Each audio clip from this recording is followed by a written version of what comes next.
حضرت علی علیہ السلام کی شہادت کے ایام چل رہے ہیں۔ اسی مناسبت سے نجف اشرف جہاں آپ کا روضہ مبارک ہے، زائرین کی بڑی تعداد حاضری کے لیے آ رہی ہے۔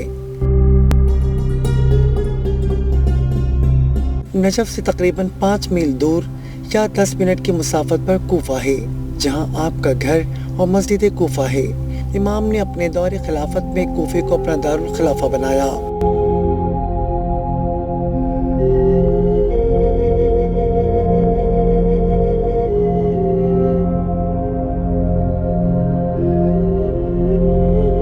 کوفے کے معنی دروازے کی صورت میں ریت کے ہیں جس میں کنکر ملے ہوئے ہوں۔ عالم اسلام میں مسجد کوفہ کا شمار دنیا کی 4 بڑی مساجد میں ہوتا ہے۔ مسجد میں داخلے کے 3 دروازے ہیں، 29 ستون ہیں جو گولائی پر محیط ہیں، 18 محرابیں ہیں۔ مسجد کوفہ میں انبیاء علیہ السلام کے مقدس مقامات موجود ہیں، جن میں مقام ابراہیم علیہ السلام، مقام نوح علیہ السلام، مقام خضر علیہ السلام اور مقام کشتی نوح علیہ السلام بھی شامل ہے۔ مقام تنور بھی موجود ہے، جہاں سے حضرت نوح علیہ السلام کی قوم کے لیے طوفان آیا تھا۔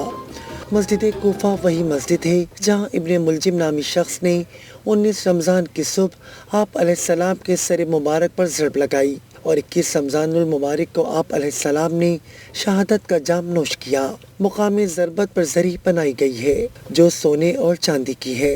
یہی منبر خطیب سلونی ہے۔ مسجد کے احاطے میں 76 گول ستون ہیں جن پر قیمتی سنگ مرمر لگایا ہے۔ ہال میں قیمتی قالین بچھائے گئے ہیں۔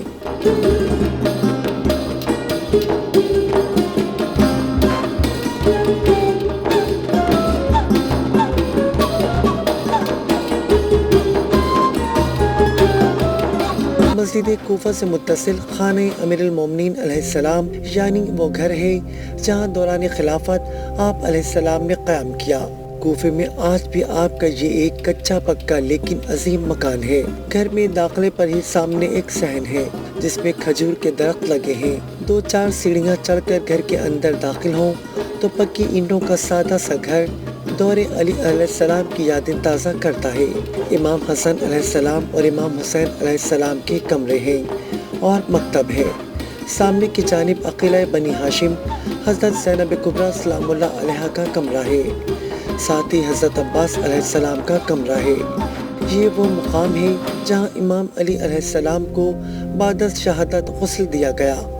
زائرین کی آمد کے پیش نظر مقام تو کھلا رہتا ہے لیکن اس چبوترے کو گرل لگا کر بند کر دیا گیا ہے تاکہ زائرین زیارت کر سکیں۔